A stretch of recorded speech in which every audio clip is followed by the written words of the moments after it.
Continuing on from Padres spring training, Gwynn and Chris, and happy to be joined by Padres infielder, outfielder, catcher, pitcher, DH. Keep it going, yeah. Pitching coach. Tyler Wade is our guest. Tyler, how's spring this year? Second year with the ball club as opposed to coming in last year and maybe trying to prove yourself a little more. Yeah, it's been good, man. I keep saying it. It's kind of like seeing family after a while, you know.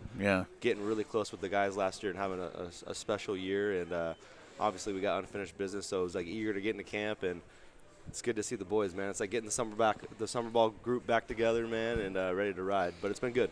It's a little bit different for you this spring, as Chris kind of alluded to. I mean, you did such a good job in that role and have earned the trust of Mike Schilt. You come in, I think, from a little bit different viewpoint than you did last year. How has it been kind of, trying to get right as you get closer to the season in the role that you are in this year? Yeah, I mean, I think my regardless of, last year coming in as a minor league free agent and then this year, having a contract, it's still the same mindset, coming up, showing up every day, earning a job, and nothing's given. So going out there and balling, still showing my skill set, working on some things offensively. But, yeah, man, I feel good. I think, missing that week from being sick and then now, kind of seeing things kind of coming into fruition and seeing all the work in the cages and the BP kind of start showing up in the game yesterday. I felt really good. They had the triple? Yeah, I felt really good, man. Just trusting the process, I feel like in spring training, you guys know, like, if you start barreling balls, you're like, oh, that's a good spring training out. But it's like, for the mental, you want to see some stuff fall. Right.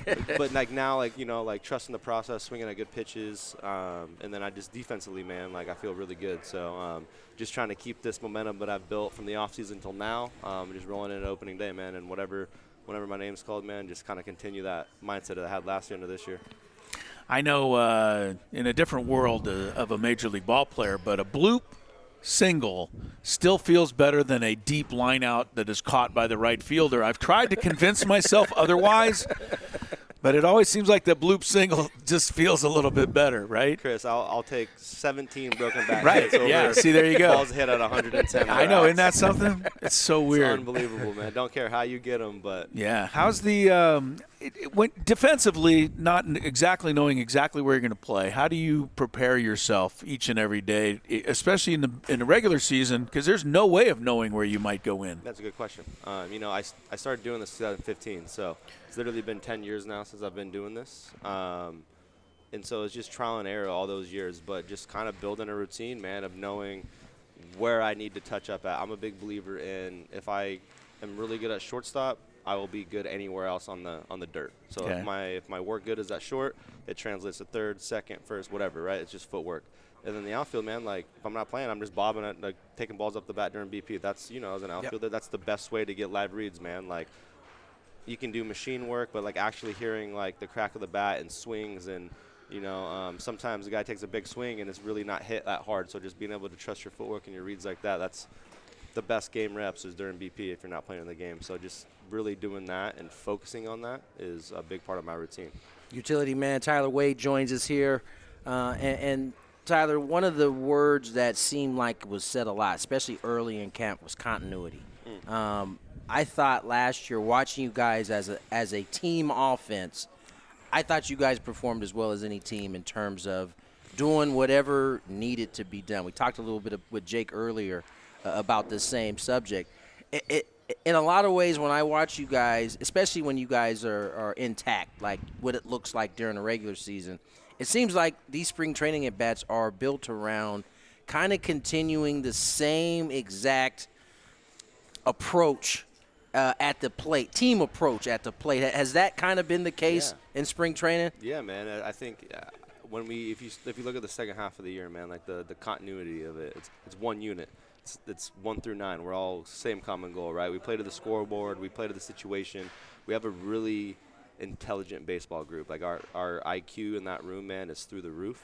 So I think you see that in the at-bats, right? Like, you know exactly what you need to do in situations. You play for the game, man. Right, We're not playing for the back of the baseball card. You know what I mean? It's everyone's buying into one common goal, and when things happen that way and everyone's pulling on that same route, man, like, special things happen, and that's when you see unselfish at-bats. And then it's funny, when you have unselfish at-bats, at the end of 162, your numbers are going to look pretty good because you're playing good team baseball. And, yeah, man, I think that's just what makes this group special is we buy into something bigger than yourself.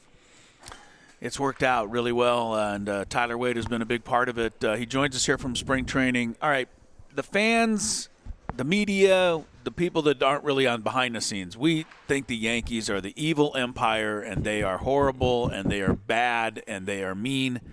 And you played for that organization 5 years.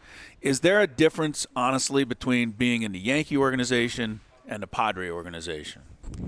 That's a loaded question. Yeah, I know. That is one hell of a And we have a loaded lot question. of listeners in New York, right, Tony? That is one hell of a loaded question. You're going to get me in trouble for this. Nah, I mean, yeah, there's differences and similarities, right? I think the similarities are, they're both family-ran organizations in terms of, like, good people in the clubhouse. You treat everyone well.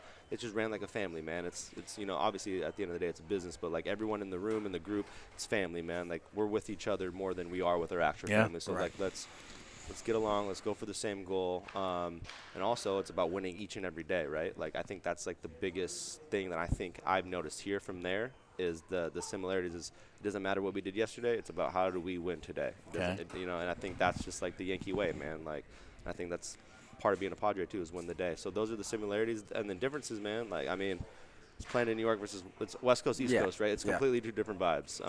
You can't really compare it's apples to oranges, but I'll tell you what, man, like, the atmosphere San Diego gives every single day, like, it's up there. I mean, it's in my opinion, it's more electric, man, just from the everyday. It's, to me, it's a special place, and New York's Mecca, but when it comes to San Diego baseball, bro, there's really, I don't think you can compare. One of the things that you've had to do since you've been here is at least I've noticed, is Jackson Merrill seems to be close to you at all times. You guys seem to have a very good relationship. Yeah.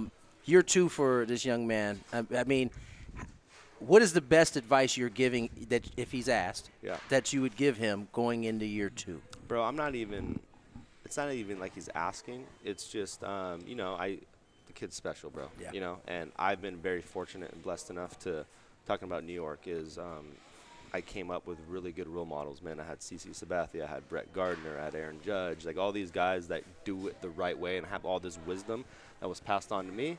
I feel like it's my responsibility to, share some wealth, whenever the times, I'm not pushing it on him or anything like that, but whenever I think the time's appropriate or whatever, if he brings something up, I'm just sharing my wisdom, man, just because, a kid like that, he's going to grow the game and he's going to be a leader in the face of this franchise for a long time, man. So, I just want to make sure he's as comfortable as possible, and that was my goal last year.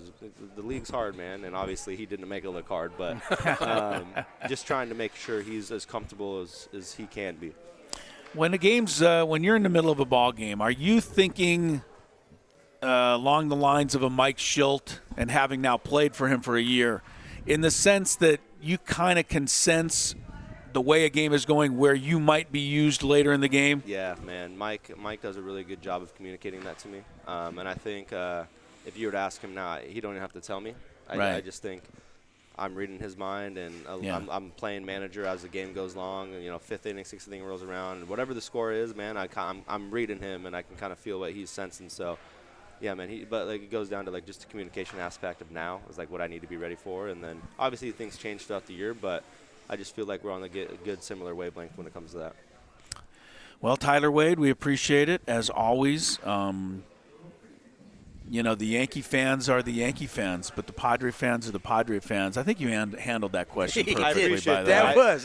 That was well done, honestly. I Euro-stepped through that one. You stepped through it nicely. Yeah, I didn't mean anything by putting you in that position. No, I'm sorry good, I did that. It's early in the morning. You're trying to check where I was at. Just trying to, Anyway, you're on a roll, and it's only March, man. Good to catch up with you. Thanks so much, Tyler. Good to see you guys. Appreciate it. Thanks, Steve. Appreciate you, bro. Thanks, guys.